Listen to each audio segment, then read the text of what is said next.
बंधकों की रिहाई के बाद ऐसा लगने लगा था कि शायद इस विवाद का समाधान हो चुका है। गाजा फिर से खुशहाल होगा, नेतन्याहू कदम नहीं उठाएंगे, हमास भी शायद शांत हो जाए। ऐसा होता हुआ कुछ दिख नहीं रहा है। स्थिति तो ये पनप गई है कि शायद आने वाले वक्त में भी युद्ध हो सकता है।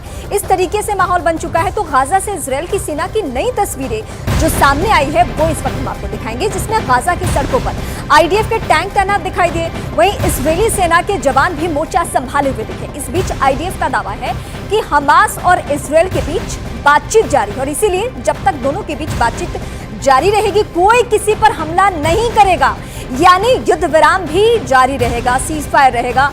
लेकिन क्या ये जो दिख रहा है ये होता हुआ नजर आएगा आने वाले वक्त में भी? क्योंकि जिस तरीके से बीते एक महीने में हमने स्थिति देखी है हमास और इजरायली सेना के युद्ध के दौरान, जिसमें नागरिकों के ऊपर कोई रहम नहीं, जिन्हें कितने वक्त तक बंधक बनाकर रखा गया और अभी भी पूरी तरीके से दावा आप ये नहीं कह सकते कि सभी की रिहाई हो चुकी है।